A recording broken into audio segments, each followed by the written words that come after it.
तू नाहीयेस तर ती तुळस सुद्धा कोमेजत चालली.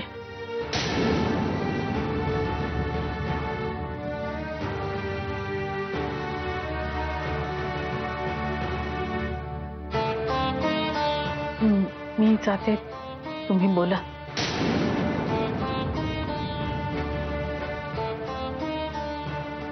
मला फक्त माझी सून या घरात परत यायला हवी.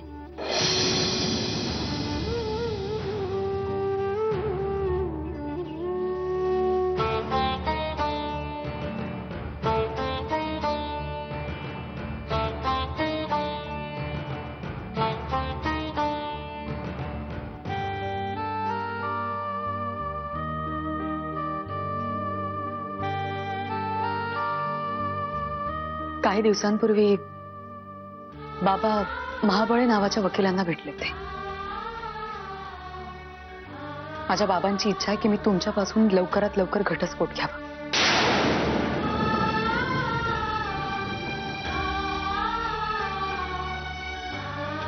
तुझी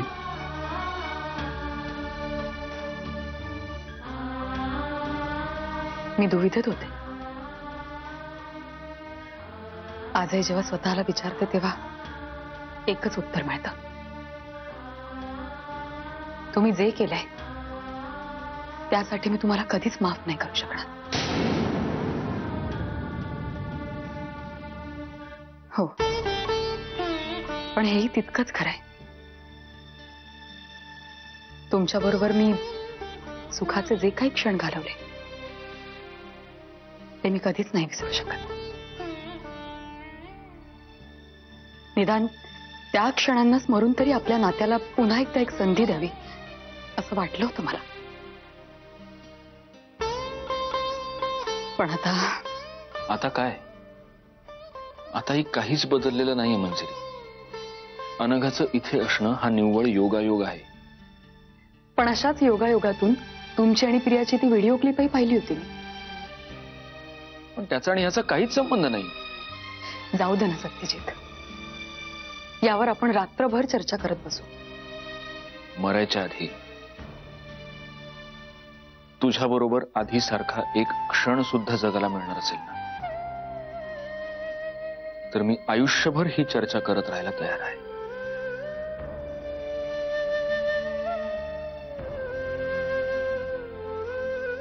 मला माझ्या एकटीचा नाही, माझ्या मुलीच्या सुद्धा आयुष्याचा विचार करायचा आहे.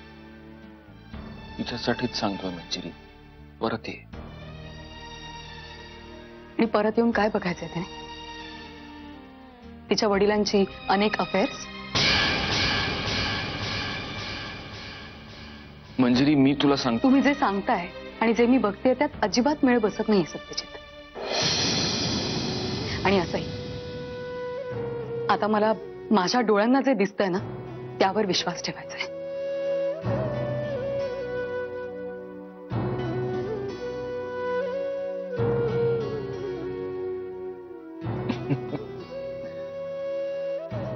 काही महिन्यांपूर्वी मी जिथे उभा होतो त्याच जागेवर आता तू उभी आहेस, संशयाच्या भोऱ्याच्या मधोमध.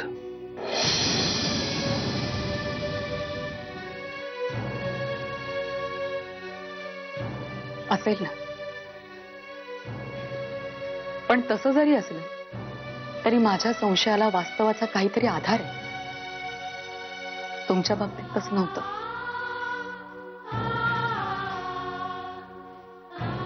फक्त एवढंच सांगतो मंजिरी की ती जागा माणसाला खूप एकटं करते. अनुभव घेतलाय मी. लोकांबरोबरही राहून पाहिलंय मी. आता एकटं राहून बघते.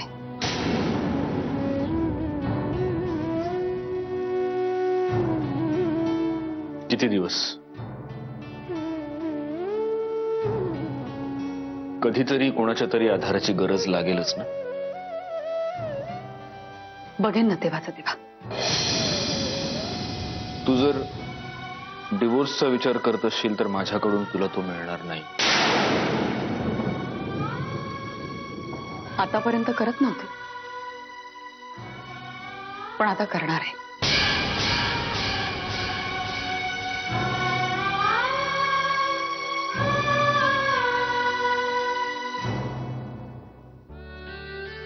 मंजिरी, आजही माझं तुझ्यावर तितकंच प्रेम आहे. हे बोलण्याचं सुख तुम्ही माझ्यापासून हिरावून घेतलं ना,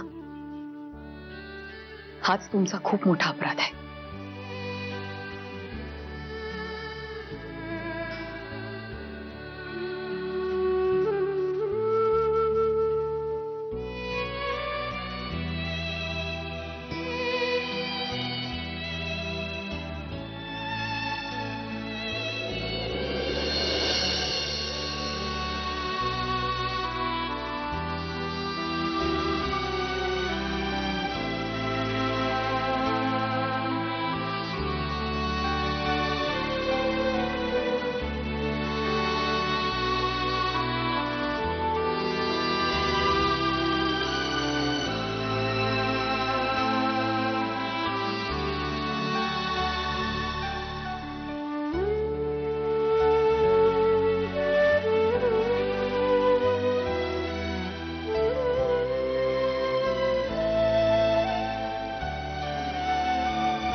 आई येते.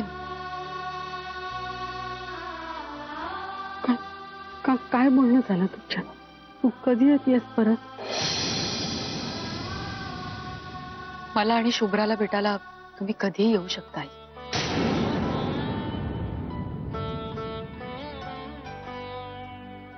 हे माझ्या प्रश्नाचं उत्तर नाहीये म्हणजे. माझ्याकडे सुद्धा असे अनेक प्रश्न आहेत ज्यांना उत्तरच नाही येत. ते प्रश्न घेऊन मी कुठे जाऊ तुम्हीच सांगा.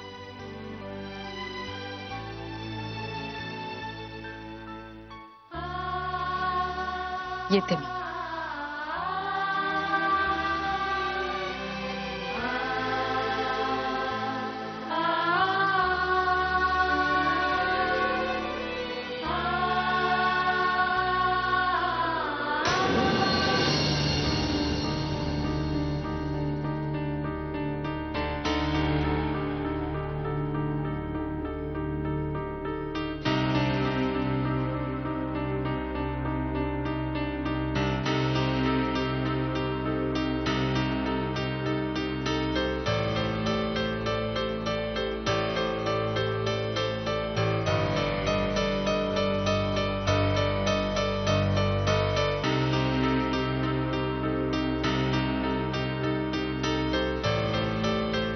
शिवराज अजूनही आलेली नाहीये. आपण जाऊया का तिथे? मला काळजीच वाटते आता. अरे काय काळजी करतोस त्यात? मनू काय भाजी आणायला गेली आहे का?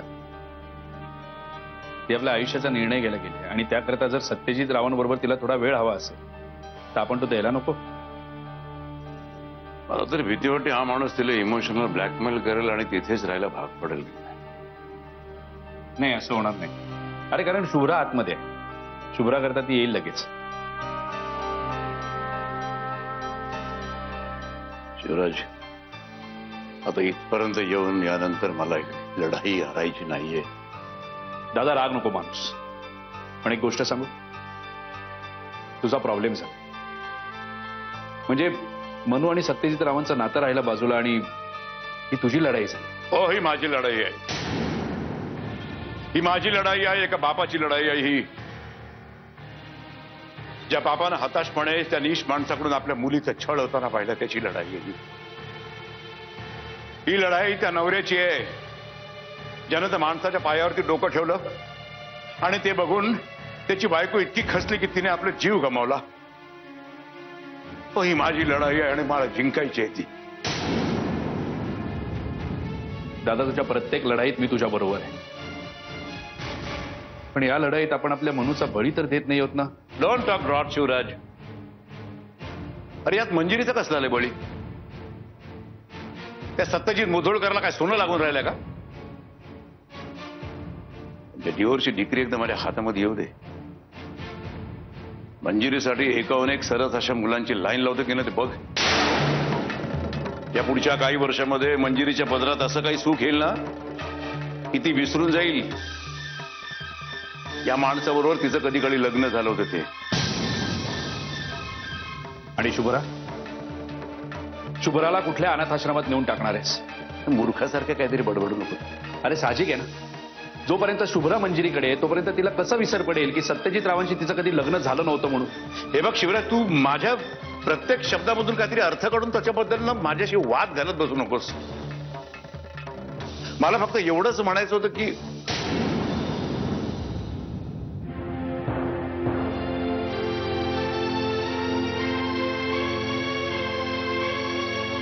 भेटला का?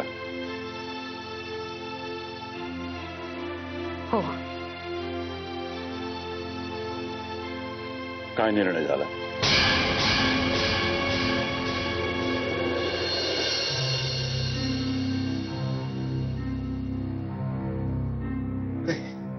इथे का बसलेस? बॉसची खुर्ची ती आहे. ती तुझी खुर्ची आहे, मी आहे तिथे, ठीक आहे. खुर्ची व्यक्तीची नसते व्यंग, खुर्ची पदाची असते. आणि सध्या you are master of the show. तुला अचानक विरक्ती आली म्हणून. अचानक? एवढं मोठं वादळ उठलं तरी तू म्हणतोस अचानक? बाय द वे, तू आज इथे कसा?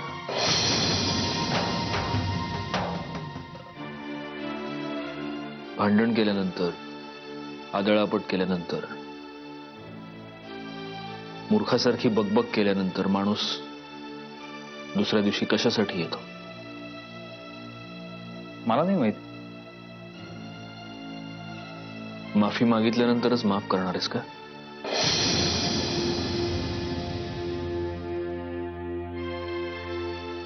मैत्रीत आभार आणि माफी हे दोन्ही शब्द निरर्थक असतात.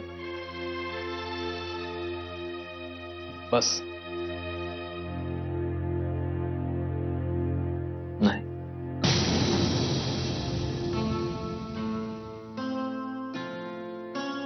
काय रे? नाही व्यंग.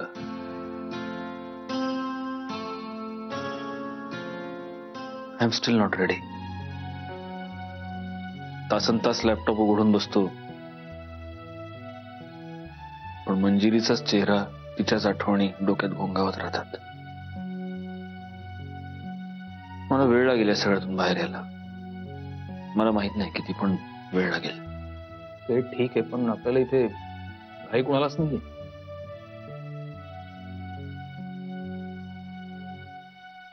मंजिरी काल घरी आली होती.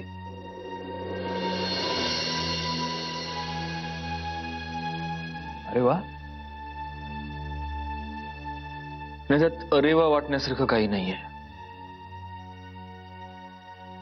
उलट जे होतं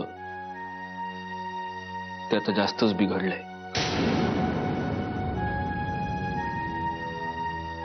म्हणजे काय झालंय काय नेमकं? ओ गॉड, तू काय मूर्ख आहेस का सत्यजित? तुला गरज काय होती अनघाला घरी घेऊन जायची? अरे मला काय स्वप्न पडलं होतं का की नेमकं त्याच वेळेला मंजिरी घरी येणार आहे म्हणून? नाही, पण मला नाही वाटत की वहिनी डिवोर्स पर्यंत जातील. कसं आहे व्यंग, सध्या तिथे वहिनींपेक्षा वहिनींच्या बाबांचं डोकं जास्त चालतं. आणि आता तर काय त्यांना आयतं कोलीतच सापडलंय. साले एखाद्याचं नशीब बिघडावं तर किती बिघडावं? डोंट वरी, होईल सगळं ठीक. याच्यासारखं निरर्थक वाक्य या जगात नाहीये. यासारखं पॉझिटिव्ह वाक्य नाहीये जगात. सत्यजित, तू फायटर आहेस. You can. नाही रे, शरीरातून जीव निघून गेल्यासारखं वाटतंय. मला कळलंय तुला कशाची गरज आहे ते. मंजिरीनं शुभ्राबरोबर घरी परत येण्याची. ते नाही, तुला एका चॅलेंजची गरज आहे. सत्यजित, जोपर्यंत तुझ्यासमोर एखादा चॅलेंज येत नाही ना, तोपर्यंत तू अंगातली मरगळ झटकून खाडकन जागा नाही होणार. आपण एकमेकांचे खोडरबर ढापायचो ना, तेव्हापासून ओळखतोय मी तुला. साहेब, कुठे झालंय? कोणाचं आहे?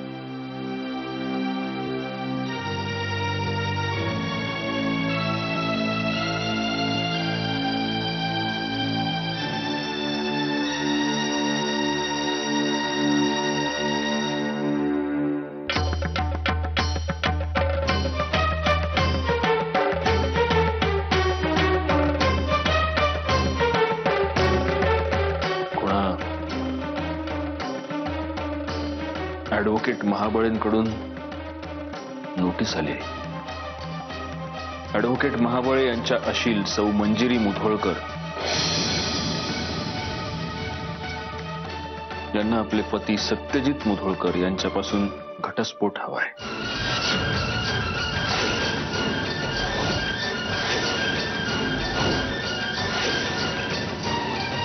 काय?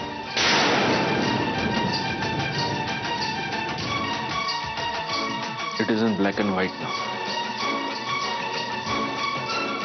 चॅलेंज म्हणत होतास ना तू? चॅलेंज.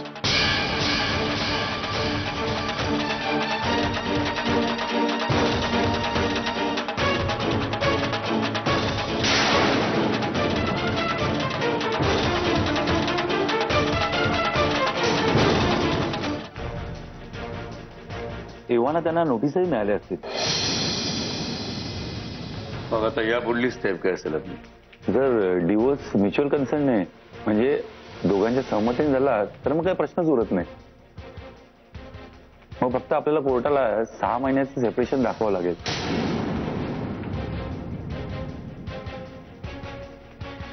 आपण दोन्ही पक्षाच्या सोयीने 6 महिन्यानंतरची तारीख घेऊ आणि मग त्यानंतर आपल्याला डिवोर्सची डिक्री मिळायला काहीच वेळ लागणार नाही. आणि मुलीच्या कस्टडीचं काय? ती तर आईकडेच राहील. हा, मात्र विरोधी पक्षवाल्यांनी जर हे सिद्ध केलं की जर आईचं चारित्र्य ढागाळलेलं आहे किंवा तिची मनस्थिती स्थिर नाहीये तर मात्र ती वडिलांकडे जाऊ शकते. आणि आई जर मुलीची काळजी घेण्यासाठी फायनान्शियल केपेबल नसेल तर वडिलांकडनं आपल्याला तिला मेंटेनन्सचा खर्च मिळू शकतो. प्रश्नच येत नाहीये. मुधोळकरांचा एक छदामी मला माझ्या नातीवरती खर्च करायचा नाहीये. आणि एक मला विचारायचं आहे की समजा ते लोक म्युच्युअल कन्सर्नला तयार झाले नाहीत तर मग पुढे काय?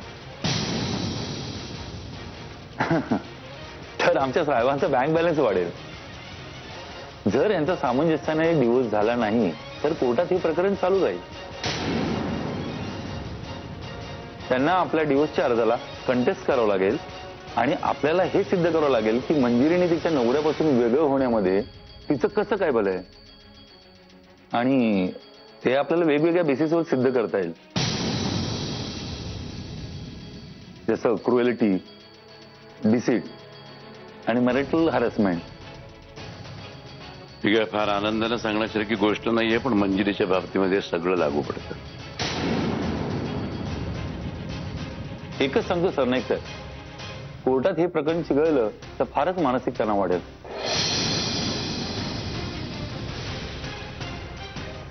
कारण इथे पर्सनल गोष्टीच्या उभ्या पाक्या निघतात, जुन्या जखमा उचवल्या जातात.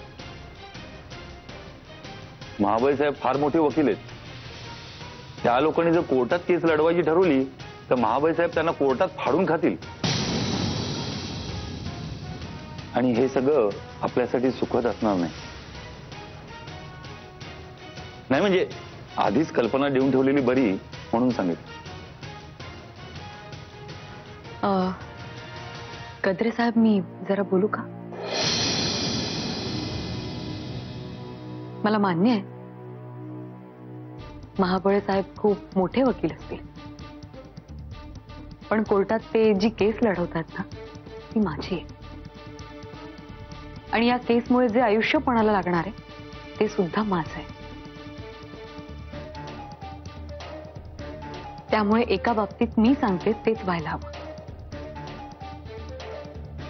कोर्टात यांच्यावर किंवा यांच्या चारित्र्यावर कुठलीही चिखलफेक केलेली मला अजिबात चालणार नाही.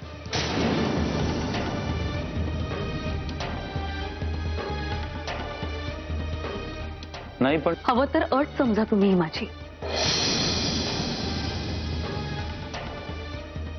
काय की भांडण आम्हा नवरा बायकोच आहे.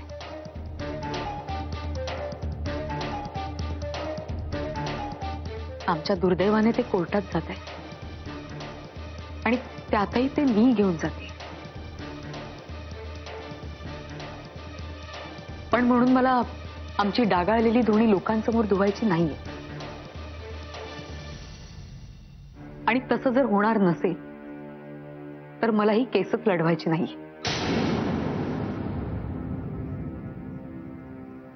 तशी वेळच कदाचित आपल्यावरती येणार नाही मंजिरी. त्याआधीच मुधोळकर आपली गटारगंगा उघडतील माझी 100% खात्री आहे. तसं झालं तर उत्तर देऊ ना आपण.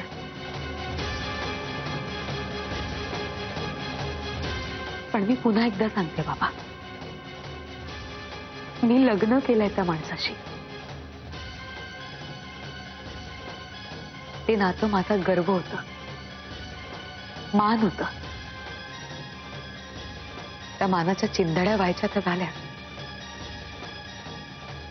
पण त्याची लखतर अशी लोकांसमोर वेशीवर नाही टांगायची मला. चिंधड्या झाल्या तरी त्या अशा गोष्टीच्या आहेत जी मला माझ्या जीवापेक्षा जास्त प्रिय होती. त्यामुळे मला त्या जपायच्या आहेत. बाजार नाही करायचा त्याचा.